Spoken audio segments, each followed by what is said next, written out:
आज मैं आपको calculation of the acceleration due to gravity G आपको ये कैलकुलेट करके बताऊंगी। और ये जो क्वेश्चन है मैंने क्लास 9th की फिजिक्स की बुक से लिया हुआ है। ठीक है, चैप्टर का नाम है ग्रेविटेशन। तो क्वेश्चन क्या कह रहा है, calculation of the acceleration due to gravity. यहाँ पर हम जो ये जी है ना, जिसको एक्सेलरेशन ड्यू टू ग्रेविटी बोलते हैं, इस वो क्या होता है Gm/r²। तो ये आया कैसे, ठीक है। और यहाँ पर ये जी की जो वैल्यू है 9.8 मीटर पर सेकंड स्क्वायर, इसको भी मैं यहाँ पर लेकर आऊंगी। ठीक है, तो यहाँ पर जो हम acceleration due to gravity g निकालेंगे वो अर्थ पर का निकालेंगे। ठीक है, acceleration due to gravity g on earth, ये किसकी वैल्यू है, acceleration due to gravity on earth का। ठीक है, तो पहले तो हम ये सॉल्व करेंगे कि ये कैसे आया, फॉर्मूला बना कैसे। ठीक है, तो यहाँ पर एक डायग्राम मैं बनाती हूँ, उसी की हेल्प से हम यहाँ पर इसको समझेंगे। ठीक है, मान लीजिए ये आपका अर्थ है, ये आपका अर्थ है। ठीक है, ये अर्थ है और यहाँ पर अर्थ का सेंटर है ओ। ठीक है, ये मेरा क्या है, अर्थ। ठीक है, ये अर्थ है हमारा। अब इस अर्थ पर कहीं पर मान लीजिए कोई बिल्डिंग है। ठीक है, कोई बिल्डिंग है, कोई घर है समझ लीजिए, और यहाँ पर उसकी छत पर से, ठीक है ना, किसी ने बॉल नीचे गिराया। बॉल क्या है, यहाँ ये बिल्डिंग के रूफ पर से बॉल जो है नीचे गिराया जा रहा है। ठीक है, अच्छा ये सेंटर ओ है, ये अर्थ है। ठीक है, इसका कोई मास होगा एम। ठीक है ना, अर्थ का मास होता है ना, और ये सेंटर है अर्थ का, तो इसका रेडियस भी होगा।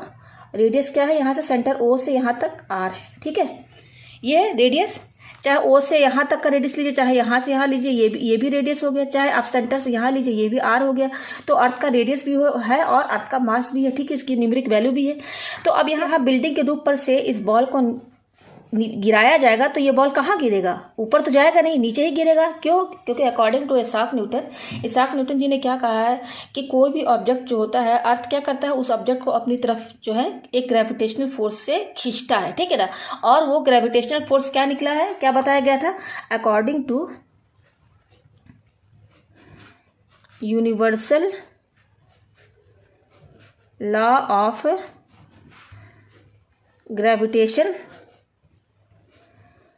ग्रेविटेशनल फोर्स क्या होता है, ग्रेविटेशनल फोर्स जिसको कि एफ से डिनोट करते हैं, और जो होता है Gm/r स्क्वायर। यहाँ पर जी क्या है, ग्रेविटेशनल कांस्टेंट है, एम क्या है, अर्थ का मास है, आर क्या है, यहाँ पर रेडियस ऑफ अर्थ है। ठीक है, यहाँ डायग्राम से मैंने बता दिया, ये जो बॉल है ना, इसका मास एम है। ठीक है, तो मैंने आपको बता दिया कि अर्थ जो है इस बॉल को अपनी तरफ खींचेगा, फोर्स लगाएगा ये अर्थ। ठीक है ना, अपनी तरफ से खींचेगा, तो ये बॉल क्या होगा, नीचे की ओर गिरेगा एक वेलोसिटी से। ठीक है, नीचे की ओर गिरेगा ना, ये बॉल जो है गिर के कहाँ पर आ जाएगा, अर्थ के सरफेस पर आ जाएगा। तो ये अर्थ के सरफेस पर आया कैसे, इस पर फोर्स लगा है ना अर्थ की तरफ से, अर्थ ने एक फोर्स लगाया जिसको कि ग्रेविटेशनल फोर्स कहा गया, और वो क्या है, F=Gm/r²। यहाँ पर r क्या है, अर्थ की रेडियस है। ठीक है, स्मॉल m क्या है, यहाँ पर ये जो बॉल है इसका मास है। तो इस बॉल पर कौन सा फोर्स लगा, ग्रेविटेशनल फोर्स ये लगा, according to universal law of gravitation, जो कि इसाक न्यूटन जी ने कहा। ठीक है, तो ये फोर्स तो आपको समझ में आ गया कहाँ से आया। ठीक है ना, अच्छा अब इसमें आप और ध्यान दीजिए, इसमें एक और फोर्स लग रहा है एक्सेलरेशन के टर्म में अगर हम निकालना चाहें, क्योंकि देखिए यहाँ पर बॉल जो है नीचे की ओर गिर रहा है, तो ऊपर से कोई भी ऑब्जेक्ट जब नीचे गिरता है ना, तो उसकी वेलोसिटी इंक्रीज होती चली जाती है। अब जब वेलोसिटी इंक्रीज होगी तो यहाँ पर एक्सेलरेशन भी प्रोड्यूस हो रहा है, क्योंकि वेलोसिटी में देखिए ऊपर से नीचे गिर रहा है, तो यहाँ पर बॉल की जो वेलोसिटी है ना, वो हर सेकेंड जो है इंक्रीज होती हुई चली जाएगी। तो जहाँ वेलोसिटी इंक्रीज होती है वहाँ पर क्या प्रोड्यूस होता है, एक्सेलरेशन प्रोड्यूस होता है। ठीक है, तो यहाँ पर अगर हम एक्सेलरेशन के टर्म में फोर्स निकाले तो वो फोर्स क्या होगा, F= मास इंटू एक्सेलरेशन। ये m क्या है, इस बॉल का मास है, और ये एक्सेलरेशन कैसे हुआ, यहाँ पर ये बॉल नीचे की ओर गिर रहा है ना, वेलोसिटी इसमें इंक्रीज हो रही है, तो एक्सेलरेशन प्रोड्यूस हो रहा है। अच्छा, फोर्स कैसे लग रहा है, ये अर्थ फोर्स लगा रहा है ना, फोर्स कौन लगा, फोर्स जैसे एक्सेलरेशन प्रोड्यूस हुआ कैसे, इस बॉल में एक्सेलरेशन प्रोड्यूस किया, यहाँ पर पहले फोर्स देंगे तभी तो किसी ऑब्जेक्ट में वेलोसिटी प्रोड्यूस होगी, और फिर एक्सेलरेशन प्रोड्यूस होगा, अगर वेलोसिटी चेंज होगा तो एक्सेलरेशन बनेगा। ठीक है ना, तो यहाँ पर सबसे पहले यहाँ बॉल में फोर्स कौन लगाया, अर्थ लगाया ना, तो अर्थ ने अब फोर्स लगाया, तब ये बॉल जो है नीचे की ओर गिरा और इसमें एक एक्सेलरेशन प्रोड्यूस हुआ। ठीक है, तो अगर हम एक्सेलरेशन के टर्म में फोर्स लिखे तो क्या आएगा, F=m×a। ठीक है ना, अब देखिए यहाँ पर आपने मोशन चैप्टर में पढ़ा है 9th क्लास में, कि उसमें आप ए निकालते रहे हमेशा, यहाँ पर ए निकालते रहे, एक्सेलरेशन ये निकाले हैं आप। तो मोशन चैप्टर में ये ए कैसे प्रोड्यूस होता था, जब हम कोई एक्सटर्नल फोर्स देते थे। ठीक है ना, उस केस में हम ए लिखते हैं। लेकिन यहाँ पर क्या है, हम तो कोई फोर्स लगा नहीं रहे। देखिए ऊपर से बॉल नीचे फेंका गया है, हमने तो कोई फोर्स लगाया नहीं, हमने तो जस्ट फेंका है, कोई फोर्स तो लगाया नहीं। फोर्स तो अर्थ लगा रहा है, अर्थ ने फोर्स लगाया और अर्थ के फोर्स की वजह से ही इस बॉल में एक्सेलरेशन प्रोड्यूस हुआ। ठीक है ना, तो यहाँ पर जो एक्सेलरेशन प्रोड्यूस हो रहा है अर्थ के वजह से हो रहा है, इसलिए यहाँ पर हम ए ना लिख करके उसको हम क्या लिखेंगे, यहाँ पर ए को हम ए ना लिख करके जी लिखेंगे। यही एक्सेलरेशन है, लेकिन ये एक्सेलरेशन जो है ना अर्थ की वजह से प्रोड्यूस हो रहा है। अर्थ ने फोर्स लगाया और अर्थ के फोर्स की वजह से ये बॉल जो है नीचे की ओर गिरा, उसमें इसकी वेलोसिटी इंक्रीज हुई, और जहां वेलोसिटी इंक्रीज होती है वहां एक्सेलरेशन प्रोड्यूस होता है। इसलिए ये जो एक्सेलरेशन है कोई किसी ह्यूमन बीइंग की वजह से नहीं लगा है फोर्स। यहाँ पर जो फोर्स जो लगाया गया है ना बॉल पर, वो कोई एक्सटर्नली किसी ह्यूमन बीइंग ने नहीं लगाया, किसी पर्सन ने नहीं लगाया, अर्थ ने लगाया है फोर्स। तो यहाँ जो एक्सेलरेशन प्रोड्यूस हो रहा है अर्थ की वजह से प्रोड्यूस हो रहा है, इसलिए हम यहाँ पर ए की जगह क्या लिखेंगे, जी लिखेंगे। तो ये एफ क्या हो जाएगा, F equal to M into G. ठीक है, तो देखिए ये फोर्स जो कि according to universal law of gravitation से आया है, और ये फोर्स मैंने बता दिया कैसे प्रोड्यूस हुआ है। ठीक है, ये दोनों फोर्स आपस में इक्वल हैं। कई स्टूडेंट कंफ्यूज होते हैं कि ये फोर्स आपस में इक्वल कैसे है, तो मैं एक न्यूमेरिकल से आपको समझा दूं। आप एस चांद की बुक में लीजिएगा और एनसीईआरटी की बुक में भी क्वेश्चन है। देखिए ये क्वेश्चन है, ये क्वेश्चन मैंने अपने यूट्यूब वीडियो में डाला है। Calculate the force of gravitation due to earth on a ball of 1 kg mass lying on the ground. यहाँ पे क्या बोल रहा है कि अर्थ पर एक बॉल रखा हुआ है 1 kg मास का, तो अर्थ की वजह से इस पर क्या फोर्स लग रहा है, हमें यहाँ पे फोर्स ऑफ ग्रेविटेशन यानी अर्थ की वजह से उस बॉल पर। देखिए अगर आपके अर्थ पर कोई भी ऑब्जेक्ट रहता है ना, अगर रेस्ट पर भी रहेगा ना ऑब्जेक्ट अर्थ के सरफेस पर, तो उस पर तब भी अर्थ जो है अपना फोर्स लगाता रहता है, ग्रेविटेशनल फोर्स। ठीक है ना, वो हमेशा लगता रहेगा उस पर। तो यहाँ पर देखिए ये क्वेश्चन जो है, ये अर्थ है और ये अर्थ के सरफेस पर देखिए 1 kg का बॉल रखा हुआ है। तो यहाँ पर हमें क्या निकालना है कि अर्थ की वजह से इसमें जो फोर्स लग रहा है बॉल पर, यानी कि ग्रेविटेशनल फोर्स एफ। यहाँ पर ये जो एफ निकाला गया है किस फॉर्मूले से निकाला गया है, ये देखिए इस फॉर्मूले से, G m1 m2 upon R square, यही फॉर्मूला है, यही फॉर्मूला है। ये देखिए यही फॉर्मूला है, ये देखिए ये एफ है और ये जी है। ये m1 क्या है, यहाँ पर कैपिटल M मैंने मास ऑफ अर्थ लिखा है, और यहाँ पर जो स्मॉल m1 है ना, ये देखिए यहाँ पर मास ऑफ अर्थ को m1 से डिनोट किया। आप मास ऑफ अर्थ को किसी भी टर्म से डिनोट कर सकते हैं, तो यहाँ पर स्मॉल m1 से डिनोट किया, और यहाँ पर देखिए मैंने मास ऑफ अर्थ जो है कैपिटल M लिया। ठीक है ना, तो फॉर्मूला तो यही यूज हुआ है। तो इस फॉर्मूले की हेल्प से ये F G m1 m2 upon R square, ये फॉर्मूला लगा करके यही वाला फॉर्मूला लगाया। जस्ट यहाँ पर m1 लिख दिया गया और m2, ठीक है ना, और यहाँ पर मैंने स्मॉल कैपिटल M और M से डिनोट किया है। ठीक है, तो इस फॉर्मूले से जो फोर्स निकाला गया वो आया है 9.8 न्यूटन। अब इसी क्वेश्चन को हम F इक्वल टू mg इससे भी निकाल देंगे। इसी क्वेश्चन को, इस क्वेश्चन को इसका आंसर हम इस फोर्स से भी निकाल सकते हैं डायरेक्ट। देखिए ये फॉर्मूला लगाइए, F equal to M G में। ये एम मास है, किसका मास, बॉल का मास। ठीक है ना, तो बॉल का मास देखिए 1 kg है, तो यहाँ पर चलिए मैं निकालती हूँ। एफ इक्वल टू क्या है, एम इंटू जी है। ठीक है ना, तो एफ इक्वल टू यहाँ पर जो मास है एम किसका लिया गया, बॉल का। बॉल का मास क्या 1 kg, तो यहाँ 1 लिखिए इंटू जी। जी की वैल्यू क्या है, ये अर्थ का है ना gravity, acceleration due to gravity, जो क्या होता है 9.8 होता है। तो देखिए 1 इंटू 9.8 क्या हो गया 9.8, और ये हम फोर्स निकालें, फोर्स की यूनिट क्या होती है 9.8 न्यूटन। तो यहाँ पर देखिए तब भी 9.8 न्यूटन आया, ये देखिए। यानी कि अगर आप फॉर्मूला ये लगाएं वही आंसर आएगा, और अगर आप फॉर्मूला एफ इक्वल टू ये लगाएं एम जी, तब भी यही आंसर आएगा। दोनों फॉर्मूला लगा दीजिए, आप ये लगाइए F equal to M G, चाहे ये लगाइए, दोनों केस में फोर्स की वैल्यू सेम आएगी, आनी ही आनी है। तो आप समझ गए ना, ये आपस में फोर्स इक्वल हो गया ना। ठीक है, तो फोर्स इक्वल हो गई। ये क्वेश्चन फर्स्ट है और ये क्वेश्चन मेरी सेकंड है। तो ये फ्रॉम फर्स्ट एंड सेकंड दोनों फोर्स आपस में इक्वल हो गए, यानी कि ये क्या हो जाएगा, G M upon R square equal to, और ये क्या है एम जी। यहाँ पे मैंने बता दिया कि मैं ए को जी लिख रही हूँ, तो एम, और ये दोनों आपस में इक्वल हो गया ना, एम इंटू जी, ये लिख दिया। ठीक है, अब देखिए ये स्मॉल एम, ये स्मॉल एम, ये तो कैंसिल हो जाएगा आपस में।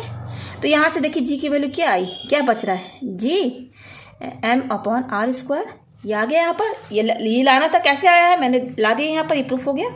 अब हम यहाँ पर जी की वैल्यू जो है 9.8 ये कैलकुलेट करेंगे। ठीक है ना, तो उससे पहले देखिए यहाँ पर ये जी क्या होता है, हमारा ग्रेविटेशनल कांस्टेंट होता है। देखिए इसकी वैल्यू ये होती है। अच्छा, ये कैपिटल एम क्या है, ये जो अर्थ है ना इसका मास है। ठीक है, जो अर्थ का मास होता है वो ये होता है। अच्छा, आर क्या है, रेडियस है, ये देखिए। तो रेडियस ऑफ अर्थ ये होता है। तो जस्ट इसमें आप पुट कर दीजिए, तो यहाँ पर जो भी जी की वैल्यू आएगी ना वो 9.8 मीटर पर सेकंड स्क्वायर आएगी।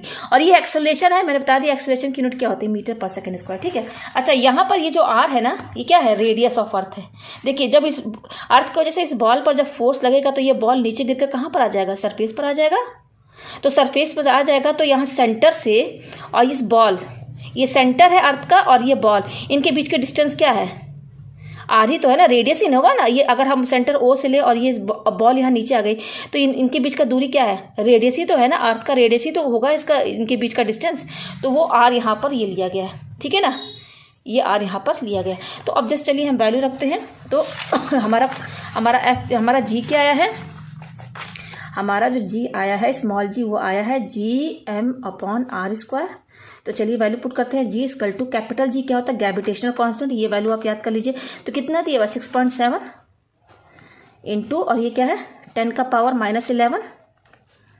ये देखिए जी की वैल्यू ये होगी, और देखिए जी और एम के बीच में इंटू का साइन है, इंटू लगाइए, ये हो गया जी का वैल्यू, ठीक है। और मास ऑफ अर्थ एम कितना दिया हुआ, देखिए 6 इंटू 10⁻24। तो यहाँ पे लिखिए इस एम की वैल्यू, ये एम क्या है, मास ऑफ अर्थ, तो इसकी वैल्यू कितनी 6 इंटू, देखिए यहाँ पर 10⁻24, 10⁻24 अपॉन ये देखिए r² है। तो r की वैल्यू कितनी दी हुई है, रेडियस ऑफ अर्थ देखिए इतनी दी हुई है 6.4 इंटू 10 का पावर क्या दिया हुआ है 6।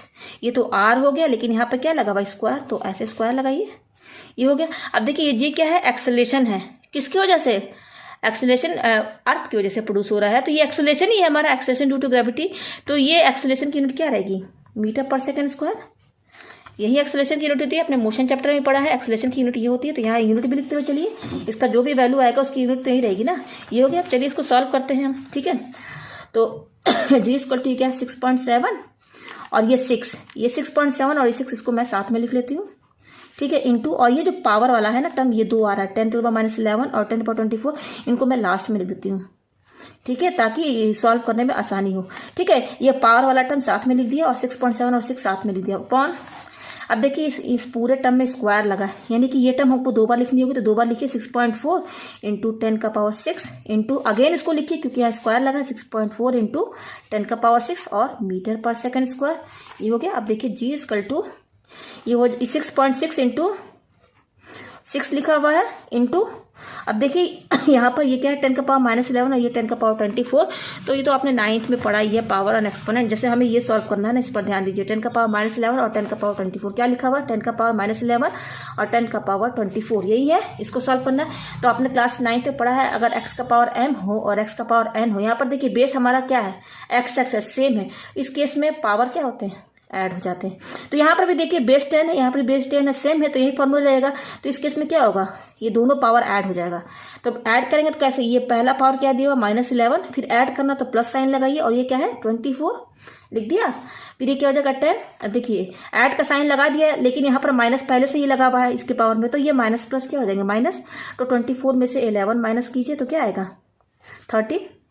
देखिए 4 में से 1 गया 3, ये 13 आया। तो इसको आप सॉल्व करेंगे तो ये क्या आएगा 10 का पावर, देखिए 13 आया है ना, यहाँ पर लिख दिया मैंने, अपॉन देखिए 6.4 और 6.4 एक साथ लिखिए, इन दोनों को मैं एक साथ लिख दे रही हूँ, ठीक है, लिख दिया, इंटू, अब देखिए ये 10 का पावर 6 है और ये 10 का पावर 6 है। मैंने समझा दिया कि ये बेस देखिए यहाँ पर बेस सेम है, यहाँ पर बेस सेम है, दोनों बेस में 10 10 है, तो जस्ट पावर ऐड कर दीजिए दोनों का, 6 + 6 क्या हो जाएगा 12, और यहाँ पर मीटर पर सेकंड स्क्वायर, ये हो गया, ठीक है। अब क्या करेंगे जी इक्वल टू ये 6.7 को 6 से इंटू कीजिए, ये दोनों इंटू कीजिए, तो मैं इंटू करके दिखाती हूँ, 6.7 और 6 है ना, तो पहले पॉइंट में हटा देती हूँ, ठीक है ना। देखिए 67 और 6 इंटू करेंगे, पॉइंट बाद में लगा दें, तो 7 6 42 का 2, ठीक है, 6 6 36, 36 और 4 क्या हो जाएगा 36 और 4 40 हो जाएगा, और एक के बाद पॉइंट लगा है तो एक के बाद पॉइंट लगा दीजिए, 40.2 हो गया। तो ये दोनों इंटू करेंगे तो क्या आया है 40.2 इंटू, ठीक है, और ये क्या है 10 का पावर 13 अपॉन, अब देखिए यहाँ पर ये 64, ये 6.4 है, ये 6.4, तो इन दोनों को भी इंटू कर लेते हैं। तो इंटू करेंगे तो पहले पॉइंट हटा दीजिए, ठीक है, पॉइंट हटा के इंटू कीजिए, 4 4 16 का 6 आ गया, ठीक है, और 4 6 24, 24 1 25 हो गया, ठीक है, यस, इंटू फिर 6 4 24 का 4, 6 36, 36 और 2 38 हो गया, ऐड कीजिए 6 हो गया, ये 9 हो गया, ये 10 हो गया, ये 4। अच्छा यहाँ पर देखिए 2 के बाद यहाँ एक पॉइंट लगा है, एक डिजिट के बाद यहाँ पर भी एक डिजिट के बाद, यानी कि 2 डिजिट के बाद पॉइंट लगेगा, यानी कि 40.96। तो ये इसको इंटू करने पर क्या आया 40.96 इंटू, और ये क्या है 10 का पावर 12, और ये हो गया मीटर पर सेकंड स्क्वायर। ठीक है, तो G इक्वल टू 40.2। अब इन दोनों पर ध्यान दीजिएगा, ये डिवाइड में है ना, देखिए क्या लिखा हुआ है, केवल मैं इतना समझा रही हूँ। ये क्या है 10 का पावर 13 और नीचे क्या है 10 का पावर 12, ये इतना। तो ये यहाँ पर भी देखिए पावर एंड एक्सपोनेंट 9 क्लास 9 में आपने पढ़ा है कि अगर x का पावर m हो और डिवाइड करके x का पावर n हो, यहाँ पर देखिए डिवाइड है, यहाँ पर भी डिवाइड है, यहाँ पर बेस x है, यहाँ पर भी बेस x है, बेस सेम है, यहाँ पर भी देखिए बेस सेम है 10 है। तो डिवाइड में रहेगा, बेस सेम रहेगा, तो इसकी से पावर जो होता है माइनस हो जाता है। तो यहाँ पर भी क्या होगा, बेस सेम है तो पावर माइनस हो जाएगा, तो 13 माइनस 12। देखिए डिवाइड में पावर माइनस होता है और इंटू में पावर ऐड होता है। तो यहाँ पर देखिए ये माइनस हो जाएगा पावर 13 माइनस 12, तो 10 13 में से 12 के क्या बचा 1 बचा। 10 का पावर 1 का मतलब क्या होगा 10 ही तो रहा, यही ना मतलब हो ना। तो यहाँ पर देखिए ये 14.2 अपॉन और ये क्या 14.96, ये दोनों मैंने आपस में लिख दिया। अच्छा, इसको तो मैंने सॉल्व कर दिया, ये पूरा सॉल्व करने पर क्या आया 10 आया है, तो इंटू 10, ये सॉल्व करने पर 10 आया ना, मैंने समझा दिया कैसे, मीटर पर सेकंड स्क्वायर, ये हो गया। तो G इक्वल टू, अब देखिए ये क्या है, ये 40.2 है इंटू, और ये 10 इसमें इंटू कर दीजिए अपॉन, और नीचे क्या है 40.96 है। ठीक है, मीटर पर सेकंड स्क्वायर। ठीक है, तो G इक्वल टू, अब देखिए इसमें जब हम 10 इंटू करेंगे 40.2 में, तो जब 10 इंटू करेंगे तो ये क्या हो जाएगा, पॉइंट हट जाएगा, इंटू करेंगे तो 10 इंटू कर देंगे तो पॉइंट हट जाएगा। ठीक है, तो 402 आ जाएगा, और नीचे क्या है 40.96 मीटर पर सेकंड स्क्वायर, ये है हमारे पास। अब देखिए यहाँ पर ये G है, ये क्या है 402 डिवाइड, अब देखिए ये डिवाइड है, ये 40.96, इसको अगर हम फ्रैक्शन में लिखिए तो कैसे लिखेंगे, इस पॉइंट को हटाएंगे, ये पॉइंट को हटाएंगे तो ये नीचे क्या आ जाएगा, पॉइंट के बाद देखिए 2 नंबर है, यानी कि 100 हो जाएगा नीचे, अगर पॉइंट हटा के लिखेंगे तो ये आएगा। ठीक है ना, ये 40.96 को मैंने पॉइंट हटा दिया तो इस तरीके से आ जाएगा, ये क्या है मीटर पर सेकंड स्क्वायर। ठीक है, ये आया हमारे पास। अब देखिए यहाँ पर G इक्वल टू, ये क्या है 402, ये देखिए ये डिवाइड है, इस डिवाइड को जब हम इंटू में करेंगे तो ये नीचे का रेसिप्रोकल क्या हो जाएगा, इसका रेसिप्रोकल क्या होगा, इसका जस्ट उल्टा हो जाएगा, 100 ऊपर हो जाएगा और 4096 नीचे आ जाएगा, यही तो होगा ना, 4096 नीचे आ गया, और ये क्या है मीटर पर सेकंड स्क्वायर आ गया यहाँ पर। ठीक है, तो G इक्वल टू, अब देखिए 402 को 100 से इंटू करेंगे तो क्या होगा, जस्ट यहाँ पे डबल जीरो लगा दीजिए, अगर 100 से इंटू करेंगे तो ये आएगा, और नीचे क्या है 4096 मीटर पर सेकंड स्क्वायर, ये आ गया। अब देखिए ये ऊपर वाला नंबर बड़ा है और नीचे छोटा, तो चलिए अब डिवाइड करते हैं, तो डिवाइड चलिए करते हैं, क्या 40200 और ये क्या है 4096। ठीक है ना, तो ये देखिए यहाँ पर ये 9 से ही जाएगा, 4096 है और 9 से ही जाएगा, देखिए कैसे 9 से 54 का 4। ठीक है, और 9 9 81 और 5 क्या हो जाएगा 86, तो यस 86 लिखिए, और 9 4 जा 36। देखिए यहाँ पर 1 2 3 4 5 डिजिट है, यहाँ पर भी देखिए 1 2 3 4 5 डिजिट है, तो 9 टाइम्स ले जाएंगे तो देखिए ये 40,200 से कम भी है, तो 9 टाइम्स ही ये जाएगा 36। ठीक है, और ये क्या है 864, ये आ गया, माइनस कीजिए। ठीक है, तो यहाँ पर 10 में से 4 गया, क्या बचा 6 बचा, 9 में से 6 गया 3 बचा, यहाँ बचा 1 कैरी लेंगे तो 11 में से 8 गया तो कितना बचा 3 बचा, यहाँ बचा 9 में से 6 गया 3 बचा। अब देखिए इससे छोटा है तो हम पॉइंट लगा के एक 0 लगाएंगे, तो देखिए 9 टाइम्स जब हम इसको 9 से इंटू किए थे तो ये आया था, तो देखिए इससे बड़ा है तो इसका मतलब कि 8 टाइम्स ही तो जाएगा, तो 8 टाइम्स लेकर जाइए, 8 6 48 का 8, और 9 8 72 में 4 करेंगे तो 76 हो जाएगा, और 8 4 जा 32। देखिए 8 टाइम्स ले जा रहे हैं तो ये आ रहा है, इससे थोड़ा सा कम है तो 8 टाइम्स ले जाइए, तो कितना आया 32, और ये क्या है 768, ये आ गया, माइनस कीजिए, 10 में से 8 गया 2 बचा, यहाँ बचा 5, 9 आ जाएगा, यहाँ 12 में से यहाँ 12 बचा, 12 में से 7 गया तो कितना बचा 5 बचा। ठीक है, और ये सब तो पूरा 0 0 हो जाएगा, ये आया हमारे पास।